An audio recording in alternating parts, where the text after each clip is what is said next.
My name is Liku Amadi, award-winning attorney and founder of Anasa Law Firm, where I work with coaches, consultants, and expert service providers to help them establish a solid legal foundation for business. And one of the main ways that I do that is with contracts. And so before we get into tonight's topic, just better contracts increase the quality of your services, and three ways that happens, right? Disclaimer.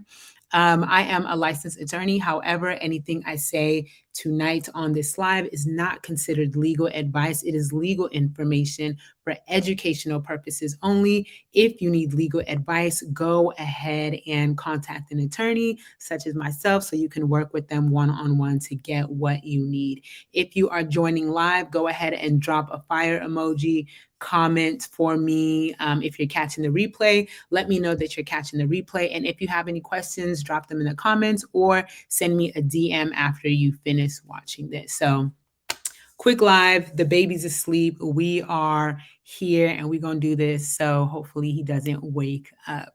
But three reasons why, right? So I'll first start by saying that this depends on your approach to how you design your contract, right? The intention behind how you put your contract together.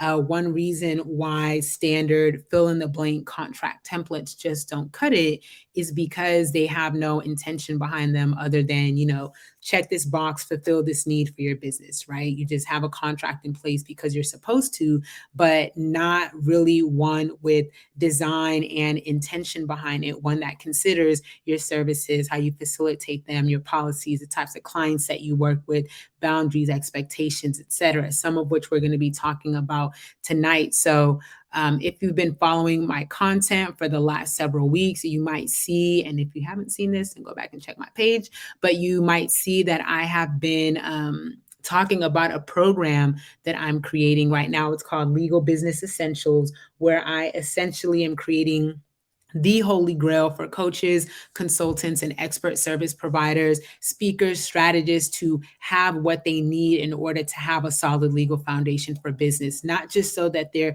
protected, but so they set their businesses up to be leveraged in the future, right? Because we're all about playing the long game, and that's what these resources are designed to do. So we're currently in beta where people are actually testing out these resources because as the attorney, as the expert, I know what you need, but I want to be able to give it to you in the way that you need it. So that feedback is important to me.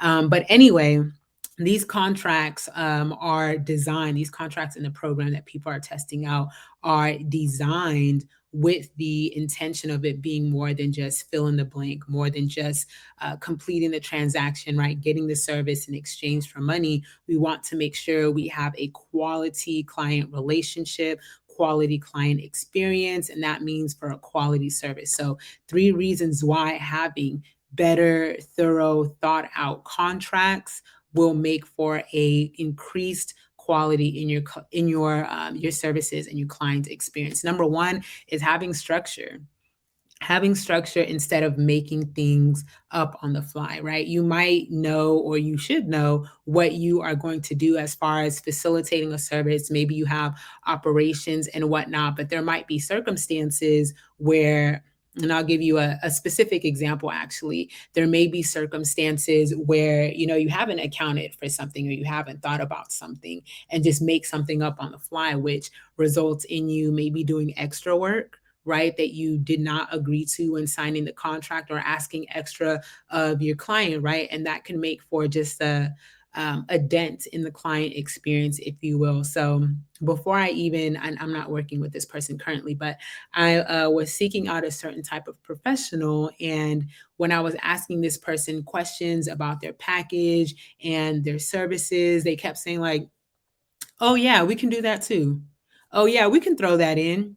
Yeah, if that's something that you need, then yeah, we can talk about it at that time. And for me, like, structure wise, I'm just like, yo, what's the package? right? Because if I pay for this service and, if I pay for your assistance, I want to be clear on what we're going to do, right? I want to know what the structure is. I want to know exactly what I'm getting, exactly what you're going to do. So just throwing things together, while we're working together, or, just based on when situations come up, that's not something that made me as a business owner feel comfortable. And that was, although I really wanted to work with the person, that was a deal breaker for me. Because what do you mean we can throw that in? Like, what else are we going to be throwing in, right? And that to me speaks about not just the contract, but how our relationship might go, like the client policies that they probably don't have. So that's not something that made me feel comfortable. But structure is super important because it shows that you're organized, it shows that you are thoughtful, right? And it eliminates or minimizes at least those situations where you will try to make up something on the fly. And again, that's not always beneficial because it may result in extra work, an extended timeline, just changing the scope of work. And that is not always the way to go when you want a great client experience. So you are the expert and you have the expertise, but that doesn't mean anything without structure and direction, right? Because it's the way that you deliver and facilitate that expertise in order to help people. Drop a one in the comments if you agree. Number two, knowing that your contract protects you, but that it's not against the client. And this is something that I often talk about, that we as business owners, it is our responsibility to slide that contract over to our clients, have them sign it, and make sure that the contract is one that helps us facilitate our client relationship. So yes, it's all about protection, but if we go back to intention and design and, just that part of drafting a contract or putting a contract together, using a contract in your business, the understanding, the approach that you should want should be like, you and your clients, y'all are not against each other. A contract doesn't put you against them or them against you, right? It is not a fence between the two of you. Instead, it is a bridge. It helps facilitate this relationship so that you can deliver your service in exchange for their funds. And both of you are happy to do that in a way that is a win-win for both of you, right? So what exactly does that look like? An example is having a refund policy that, and I'll back up and say that there are just circumstances where sometimes you have to give a refund. And this can vary in businesses, depending on your services, how your services are structured, what's going on with the client, right? But in the event that you do have to provide a refund, you can have a refund policy that serves both of you, where you get compensated for the work that you did or the time that you set aside, and that person gets a refund, minus that, right? That's a level of fairness that both of you can agree to if you're reasonable people, right? So that's an example of creating win-win situations if the contract is designed in a way to facilitate those, right? That helps minimize like risks or disputes, arguments, conflict, all of that, right? If you approach your contract in a way where you want both of you to win, and that's usually pretty possible. And the contract doesn't have to be one-sided, like in your favor, right? And against that person. Like, you're not protecting yourself necessarily against them, but you want to protect both of you against what can happen. Of course, your interests may differ. I totally get that. I'm not saying, the contract is it's supposed to be 50-50, super fair, but it can definitely be designed in a way where win-win situations come out of either disputes, difficult conversations,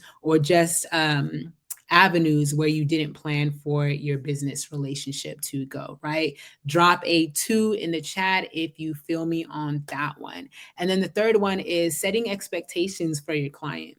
Again, we are the person that leads the client relationship. When I give you the contract, I'm like, yo, this is how we're going to work together. These are the terms, this is the timeline, these are the boundaries, right? Setting clear expectations for your client so that going back to number one, you're not in a situation where you're making things up on the fly, or your client's not in the situation where they think they know what they're supposed to do, but it's not clear what is required of them. And your contract is an opportunity to do that, right? What are the responsibilities? What is their role? What are their duties? What are their deadlines, right? Like what documents, etc., information do you need from them? Like all of those expectations should be clearly set at the outset in your contract, and boundaries as well, right? You want people to understand how they can behave, what the time limits are, the availability of your time when you're working with someone, your business hours, your communication policy, right?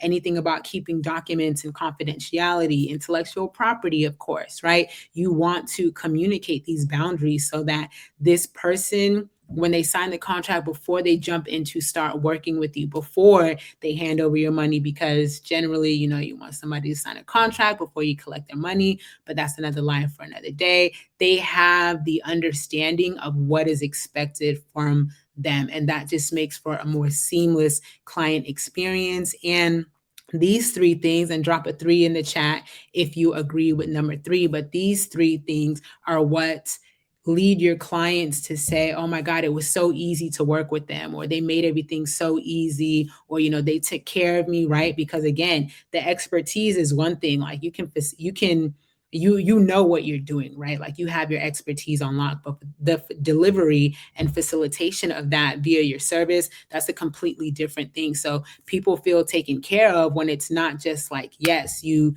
did this for me, this specific thing that I signed up for, but the manner in which you did it, right? Which is why contracts, again, are your foundation. They set the tone. They let people know exactly what they're supposed to do, what they're not supposed to do. And same thing for you, right? It lays out your responsibilities and what you're not supposed to do. It protects you, protects the client, and everyone should be happy, right? That is the goal, because again, we're not against our clients.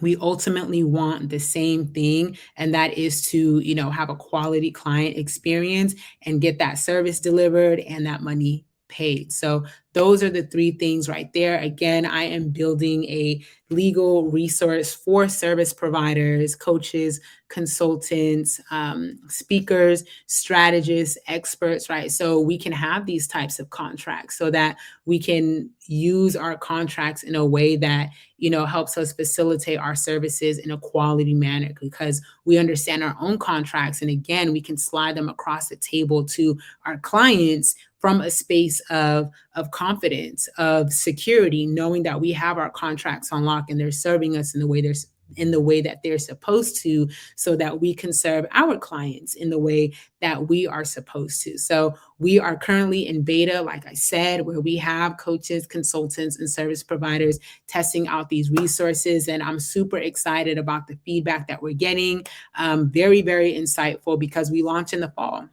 So we'll launch to the public in the fall, but you can currently get on the wait list, and I will drop that link in the comments. So if you're interested to find out about, our launch and what else is going on with Legal Business Essentials, what contract templates we got, whether we still got some beta spots, then definitely submit your information on the wait list, and I will drop that link in the comments. If you are ready to work one-on-one, your contract needs to be revamped, or you need a new contract, or you have a higher caliber of client that you're serving, or an influx of clients that you expect to serve, and you want to make sure you get that one-on-one support and service for your contracts, and let's go ahead and flesh that out. Send me a DM to inquire about working with me one-on-one, and we will make it happen.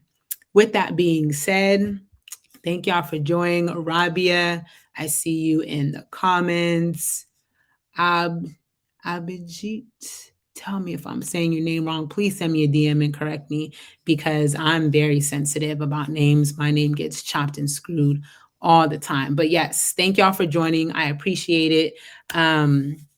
Check out the waitlist link in the comments. Get on the waitlist so you keep up with Legal Business Essentials, because I'm telling you, this is the holy grail for the legal foundation for coaches, consultants, expert service providers. And I honestly can't wait to unleash it to y'all and see the spectrum of just resources and the the comprehensive and just holistic nature of what it is to have a legal foundation and how you can use legal business essentials to do that for your business so you can protect yourself and set yourself up for leverage, growth, and scaling. All right.